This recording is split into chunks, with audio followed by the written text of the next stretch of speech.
All right, we're here today. We're going to talk a little bit about a tier structure that we started just about a year ago. Debbie, tell us a little bit about this. I think this is unique to teams. Okay, so we found this really works best with our team. We have three tiers of agents, and one is the brand new agent. I think we discussed those agents a couple of weeks ago. The big thing with them really is training. That's the big thing, and we have a very elaborate training program. We also have a lot of lead gen programs, especially a lot for newer agents. And then we have that middle tier agent who really is really trying to build their business, and and they're sort of like in the thick of it. They don't probably have the best systems in the world because they haven't been doing it for years and years and years. And then we have that top tier agent, sort of like a lot of they've been in the business a very long time. That they're trying to more have more life work balance. So today we're going to kind of talk about the middle tier a little bit. um, and I remember when I was in the middle tier, and the thing is, you're starting to really get your feet wet in the business. You're starting to do a lot of numbers. There's not an eighth day in the week. That's you're running around like a crazy person, and you're building your business. I think one of the things that if I could do it again, one thing I think that I got really good at as an experienced agent and hit that top tier was systems. If I Mhm. had better systems in the beginning, I could have been more organized. I felt like I was always running around, by the seat of my pants all day, and I thought I had good systems in place, but in comparison to an agent that's really, really seasoned, I didn't have so good systems in place. So I think systems are one of the big thing, and I think we have great systems now to keep people very, very organized. So, what are We some of the do. And I remember 14, 15 years ago, I was listening to a podcast and I was a newer agent at the time. And the person that was hosting the podcast was talking about CRMs. I didn't even know what a CRM stood for. I had to Google it. I had no idea. And I'm like, oh, CRMs. Ooh, top producer. That sounds like a really good CRM system. And that was the whole thing is, right, Debbie, you take all these people you have written in like a notebook or a Rolodex and you start organizing them. And I wish I got ahead of the curve sooner for that. I crashed my computer using Top Producer. I never used it because it was so big and clunky. My computer couldn't take it. So Mhm. I think systems are a big thing. I mean, if I had to go back and if I could change things and I had things that are available now when I started, I would definitely do a CRM because there's no way you can keep track of clients in a Rolodex. You've got people that you mail to that don't live in the area, and then you've got people that you might see around Thanksgiving, gives out pies, different things that are more immediate. You want to call them local lists. Then you can organize people by the year that they sold in, by the month that they sold in or bought in, things like that. And so you can Mhm. tell them different things and keep them very organized. Also, what it was is I remember um, not being as organized with my paperwork. Mhm. So, I remember getting a lead certificate, the lead doc signed at almost a closing table, which, you would never do anything like that now. Okay. I just didn't have good systems in place. And I think that that's one of the things that we can help agents with so they stay very organized and actually do more and better transactions. Mhm. I think also that mid-tier agent, I think one of the things that they need a lot is, and it's hard to get to that level, is admin support. So, you're trying to work 8 days a week. You got to remember, okay, and then you're like, okay, I'll just bring an admin on to help me, right? So you have to pull out of production to train that admin. Or you have to hire an admin. So first of all, you're trying to go through, make an ad, interview people. Then you finally find what you think is a good admin, and most of the time you just hire somebody because you're like, can just somebody get in here and help me, you know? So you probably hire the wrong admin. And then what happens is you sit down and you train them. That's taking time away from your production. So actually this admin is costing you a lot of time that you don't already have.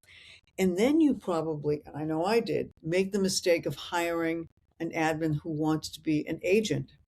So you sit there and you train this admin, and within a year they're gone. So you've wasted all that time. So I think that mid tier, I think one of the things that we could really, really help them with is admin support, the organizational skills so they could do, better transactions, more transactions. I think those two things are key. Yeah. How do So, you answer the question? Because we hear this when we interview agents. So we hear, it doesn't make them a bad agent. This is just what we hear. So a solo agent will say, "Oh no, I'm really good with Canva, and I'm so good with Dotloop, and I can create my own listing presentation, and I take pride in doing all that, and I don't want someone else to do it." How do you respond to that? well, it's hard for me to understand because I'm the queen of delegation. If I could delegate anything that's bookkeeping, paperwork, I would do that. I'd rather go sell a house. I'd rather negotiate. So, I mean, this is the way I look at it: is how many houses, if you sell a house while you're doing, like they say that 90% of an agent's time is spent doing paperwork if you don't have admin support. Think of how many houses that you could sell and make way more money if you were selling instead of doing admin work. And the admin do it way better than we do it. I don't, Hmm. like it would take me so much longer to upload documents like Canva, like, you know, I understand if they like to do it, but if your goal is to service your client to the best of your ability and sell houses, I think the best thing to do is get someone that's what they're good at. They're good at Canva, they're good at Dotloop, they're good at all those things. Hmm. Um, so that's what I think. I think you're doing $20 an hour work when you could be doing, getting paid a lot more and also servicing your client way better.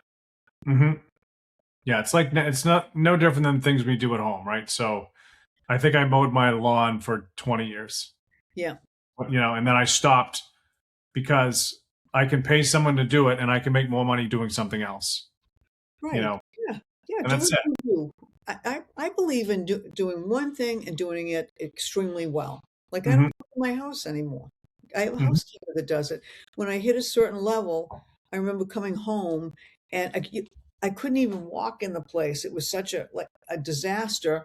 And Hmm. I remember Doug House said to me, I think it's time to get a housekeeper, Debbie." And I'm like, "Oh, okay." So I got a housekeeper, and ever since then, I've like never cleaned the house. I don't want to clean the house anymore. I'd rather go see the house. Yeah. It's no different now. Now we get the dot loop gets signed. Let's just say fully executed, buyer and seller signed. I take the whole dot loop file and all I do is forward it. That's it. It goes to the admin team and Rosie Matola, and that's it. It's gone, and they just organize everything where it needs to go. I think the other thing about this group, this tier, this two-tier group, the second tier group, I think the collaboration of a team, the ideas, because what I love about real estate a lot is it's constantly changing. I mean, and you can feel it as an agent when you're on the street. And I think the collaboration of a team together between listing presentations, buyers presentations, okay, how are you handling this objection? You're going up against another agent. How do you beat this other agent? What are they using? Things like that.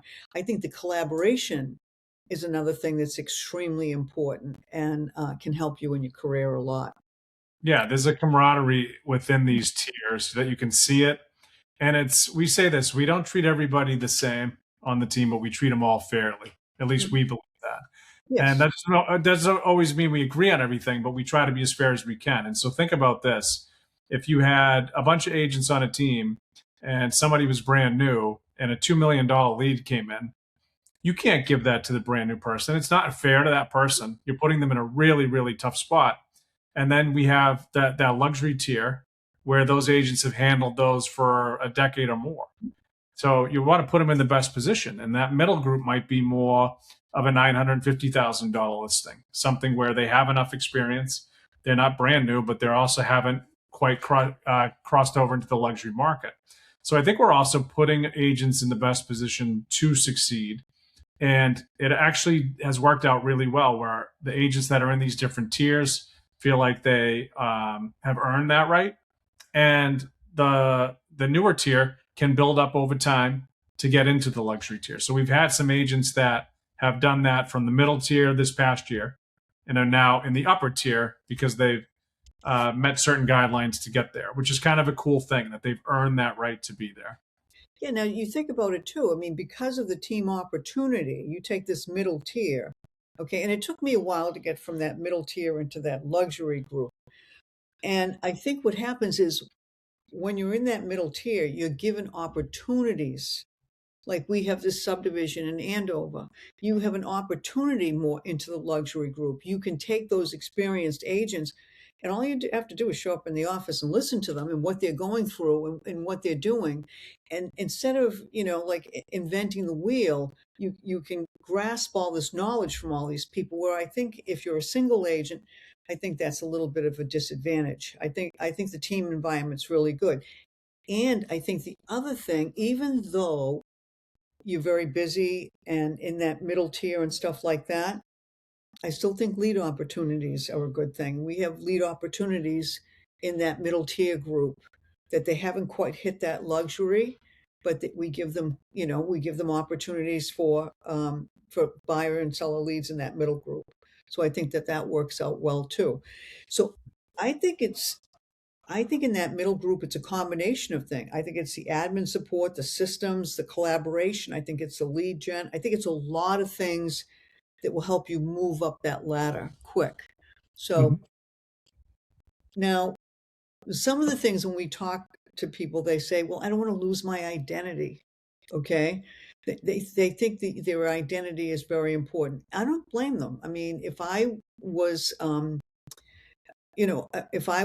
agent on the team, that would be something that would be extremely important to me. And how we've kind of looked at this, because I've interviewed a lot of agents, especially calling them around January. They're all sitting there trying to update their Zillow page, update their Realtor.com, all these different sites that they're on. And instead, what they should be doing is prospecting Mhm. and have an admin do all that for them. And we had that done for all the agents by January 15th this year. So, again, that's like admin work and also like the advertising, instead of them, you know, Raveis has got a great program with Maxa, but we also do a lot of social media advertising for them. So we can take, we'll pump out just listed with their face, their information on it, and then they can take that instead of putting it all together, they can just share it to their own social media site. So it's actually, they probably get more individual advertising on a team like ours than if they would by themselves. Yeah, it's true. Yeah. Just the sign writers alone. The sign Mhm. writers have their face, their name, their cell phone. Mhm. And some other teams, they run the teams the way they want, but they don't always allow that. And Right. I think that in itself is a pretty cool thing. It And is. you're right. Agents do want to feel like they're an individual. And we get that. We're under the William Raveis umbrella, which actually for us actually helps us because it is a luxury brand. Right. So the William Raveis logo, having our logo locally is going to help you. And we look at that as a nice combination. And then obviously you can brand yourself.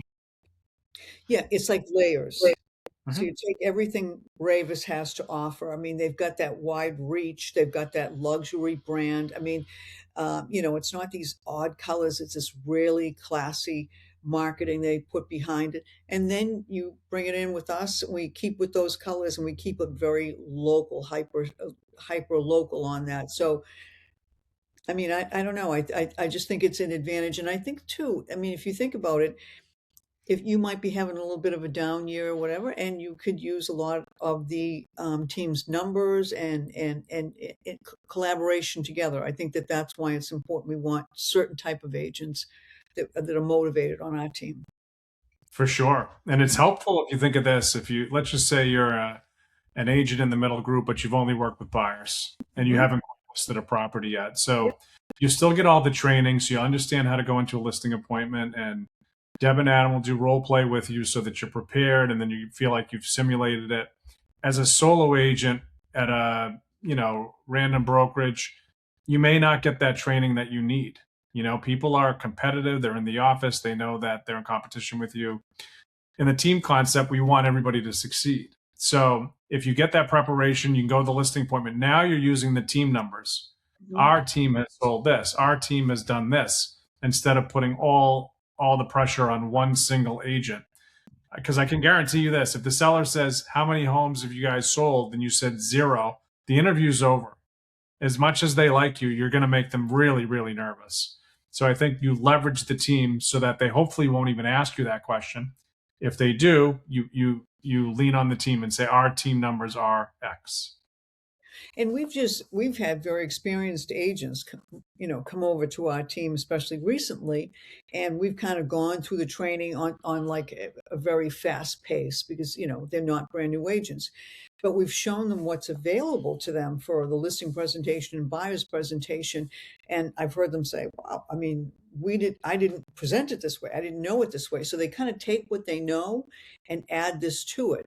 And then also, besides the training, what happens is they've got the opportunity to go out on listing presentation with very experienced agents and see the objections that are coming back at them, because this is not, in this market here, these sellers are very, very savvy. They're interviewing agents and they're interviewing top producers out there. So if you're, an agent kind of in the middle of your career, you're going to go up against some top producers. You better be prepared. Hmm. Yeah, we practice the objection handlers. Which is kind of fun when you go in and they ask that question, and you feel so great when you have that rebuttal ready. You know what I mean? Like, you practiced it, because we say the same thing. You either practice with the team or you practice on your client, and we never want to practice on our client. Right. And then I think too, what happens is at a certain point, if you've built your business and maybe you're still that middle tier agent, okay, you haven't had a lot of high end listings. Now we can actually show you how to leverage your time a little bit better and work a little bit smarter. So maybe instead of, um, for example, if you've done a lot of rentals, okay, maybe instead of you handling all the rentals, maybe you bring a brand new agent in to help you with that, accompany some of the showings. Maybe if you have a buyer, some of the newer agents can help you accompany some of the showings. So we can actually show you how to work smarter instead of, just keep going out there. I mean, uh, you know, like banging your head against the wall, like I did for so many years, trying to get that eighth day out of the week all the time. So I think that, working in this team environment is a really good thing. You get both from the lower end tier, the newer agents, you can get the help, and then you can get the experience and the out there from the luxury agents. Yeah, I mean, speaking of help, we were at the Raveis convention in Mohegan last week, and so we were gone Wednesday, Thursday, and of course I had a final walkthrough on Wednesday and a final walkthrough on Thursday. As a solo agent, I'd be going into convulsions thinking about, well, I'm going to be in Connecticut. How am I going to deal with this? And so some of our agents went, and some agents stayed back and didn't go to the conference. And those are being some of the newer agents. So we have some new agents on the team that are still trying to get their business off the ground. They're working at it, but they can fill in for final walkthroughs, and we pay them to cover. So we cover for each other for payment. We find that keeps everybody happy. And I had a really great young agent that covered for me, and there were some issues that came up in these walkthroughs, and he was fantastic, managing this. And as a solo agent, there's nothing more stressful when you feel like you can't be at two places at the same time. Yeah, so I think for this that middle tier especially, I think that they hit on a lot of things that we offer, and we can help them get up to that luxury group a lot quicker. Hmm. For Hmm. sure. Yeah. So if you have any questions, just DM us, Debbie or Matt, anytime. We'll be happy to talk to you confidentially. But thank you for tuning in, and we hope you have a good rest of the week. Enjoy.